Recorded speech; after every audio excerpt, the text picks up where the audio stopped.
어쩔 수 없이 그냥 여자친구한테 얘기를 했죠. 자기야, 이제 천천히 찾아도 돼. 나 지렸어. 면에 뭔가 양념이 진짜로 잘 스민 컵 짜장면 느낌이라 진짜 좋아하는데.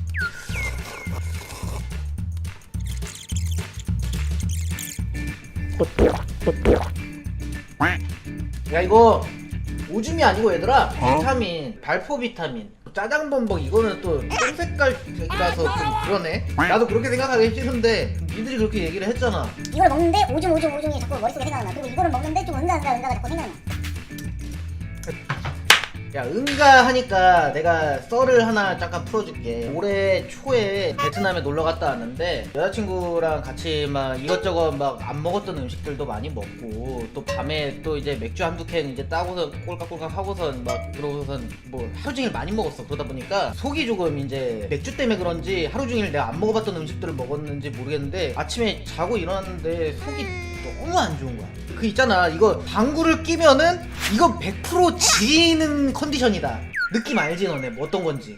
그래서 아침에 저기 화장실에 딱 앉아갖고 어떻게든 이거를 좀 빼고 가야 될 것 같아갖고 힘을 있는 대로 다 줬어. 근데 또 이게 그런 게 분명히 상태가 안 좋은데 지금 마렵지는 않은데 미리 쌀라 그러면은 엄청 짜증나게 토끼똥처럼 막 이만한 거 나오. 그거 알지 너네? 분명히 내 뱃속에는 용암이 끓고 있는데 싸는 거는 토끼똥만큼밖에 안 돼. 와, 씨, 이게 방구가 부지직 바지직 팍팍 툭 이렇게 해야지 이제 쏟아지는데 안 나오고, 속은 용암처럼 아픈데 토끼똥만 싼 거야. 여자친구랑 그 일정이 있으니까 여행을 갔으니까 맨날 바쁘게 여기저기 엄청 돌아다녀서 어디 시장에 관광을 갔다가 이제 그때부터 신호가 이제 살살 오는 거야. 내가 배 아파갖고 여자친구한테 자기야, 나 화장실 좀 갔다. 근데 딱 보니까 돌아보니까 화장실이 없어. 시장이라서 좀 어디 화장실 찾기가 좀 그래. 아씨, 어떻게 하지, 어디서 써야지 막 이러는데, 아 그러면은 일단 참아볼게. 그러고서 어떻게든 꾸역꾸역 참아서 그런 거 있어. 얘 나올라 그러는데 안돼 하다가 갑자기 잠깐 와 하고 싸진 않았는데 편해질 때 있잖아 얘들아. 그냥 참을 때까지 참아갖고 편해졌어. 그래갖고 자기야, 그러면은 밥부터 먹고 그럼 식당에서 화장실 갔다 올게. 딱 이제 쌀국수를 먹으러 갔어. 식당에 화장실이 어디냐고 물어보니까 내가 이제 그 화장실에 가보니까 무전히 이제 못 살 만큼 되게 화장실이 너무 더럽게 돼 있는 거야. 그래갖고 아 급하긴 급한데 아 조금만 더 참자. 그래, 밥 먹고 카페를 가서 싸자. 그 식당까지는 어떻게 참았어. 좋아, 괜찮아, 참을 수 있어. 좀 더 참을 수 있어. 근데 이게 식당에서 앉아서 밥 먹을 때까지는 참을만 했는데 이렇게 해서 딱 일어나는 순간 이거 관략근에 힘 놓으면 바로 터진다. 이거 딱 그 느낌이 온 거야. 일어나는 순간 계산을 하고서 걸어 나갈 때 몇 걸음만 걸으면 또 참아질 것 같은 거야. 그래갖고 이러고 걸었어. 이러고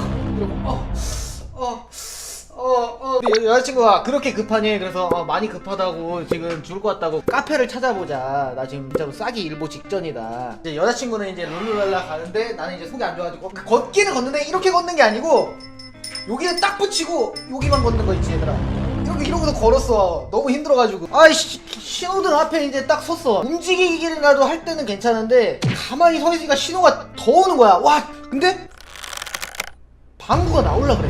방구를 끼면은 무조건 터져서 싸는 건데 생각해보니까 속에서 잘 조절만 해서 관략근의 힘만 잘 조절을 하면은 그냥 공기만 나오고 푸시 하고 끝날 것도 같다는 생각이 든 거야. 신호등도 어떻게 하고 있었냐면은, 신호등 여기 봉이 있어. 콧마를 때 좀 참기 쉬우려면은 봉을 잡고선 다리를 꼬아. 그러고서는 이러면 참아진단 말이야. 이 상태로 존나게 이제 혼신의 힘을 다해서 조절을 해가지고 방구를 딱 꼈는데 지린 거야. 지린 게 어느 정도로 지렸냐면은 내가 사각 팬티를 입어가지고 지렸는데 이게 요로 쭉 하고 뜨거운 게 새는 게 느껴진 거야. 됐다 이거. 여자친구한테 말을 못하잖아, 쌌다고. 그러니까 여자친구는 내가 계속 똥이 급한 줄 알고, 근데 이미 1차적으로 빵 해서 용암이 조금 흘러나왔기 때문에 나는 이제 조금 참을 수 있단 말이야. 근데 용암이 좀 흘러나와서 팬티에 좀 젖었어. 그래갖고 가는데 조금 걸음이 좀 편해졌어. 한번 1차적으로 살짝 찌려내가지고. 그래갖고 이제 가는데 생각보다 카페가 너무 안 나오는 거야. 카페를 무슨 막 한 20분 동안 돌았는데 안 나오는 거야. 자기야, 나 진짜 근데 하다 보니까 슬슬 이제 팬티 밑으로도 그 용암이 이제 흘러내릴 것 같은 거야. 그래갖고 그냥 여자친구한테 사실대로 얘기했지. 자기야 나 근데 지렸어. 막 웃더니 이제 카페를 근처에 있는 거를 같이 들어가서 근데 여자친구 지렸다고 얘기를 하니까 여자친구가 더러워가 아니고 똥 싸서 귀엽다 그랬어. 그래가지고 근처에 있는 카페를 찾아가서 별로 그때 커피가 땡기지는 않았어요. 솔직히 커피가 땡기진 않았는데 아메리카노 2개를 시켜놓고 나 화장실 갔다 올게. 그리고 막 뛰어갔는데 바지 내리고 팬티 벗고 부지그 진짜 미친듯이 나왔어. 거의 막 빨간 똥이 나왔어. 막 나는 급해서 뛰어들어가서 쌌는데 휴지가 또 없는 거야.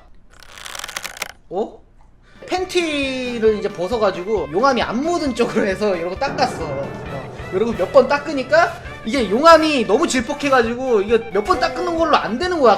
있잖아 휴지 한 2번 뜯어서 막 접으면서 계속 닦아야 되는 그런 용암인 거야. 그래갖고 이제 팬티는 다 활용을 했는데 닦을 게 없는 거야. 그래갖고 팬티 일단 화장실에다 버리고 그리고 이제 양말을 벗어가지고 닦고선 딱 2개째 딱 벗어서 닦으니까 다 닦였어. 어차피 근데 베트남에서 걸어다니면은 양말 없이 다녀도 이상하지 않고 아무튼 그래서 이제 그날 노팬티로 베트남 관광을 마쳤다. 여자친구한테 참 고백하기가 너무 힘들더라고. 내가 예전에 사귀자고 고백할 때보다도 더 힘들었어. 쌌는데 쌌다고 얘기를 하면 좀 창피한 거야. 그래갖고 근데 어떻게 이미 팬티 젖어가지고 이제 흘러내리고 있는데 어쩔 수 없이 그냥 여자친구한테 얘기를 했죠. 자기야 이제 천천히 찾아도 돼. 나 지렸어. 진짜 그날 지옥에서 천국으로 갔어. 잠깐 그 신호등에서 조금 설사를 지린 걸로 내 인생은 모두 행복해졌어. 배도 안 아파지고 쌀까 말까 하는 부담감도 다 사라지고 그러고선 한 몇 분 있다가 바로 카페 찾아서 싸고 너무 시원해서 이제 천국으로 오가고 그리고 팬티가 없으니까 너무 시원하게 걸어다니고 즐거운 하루였다.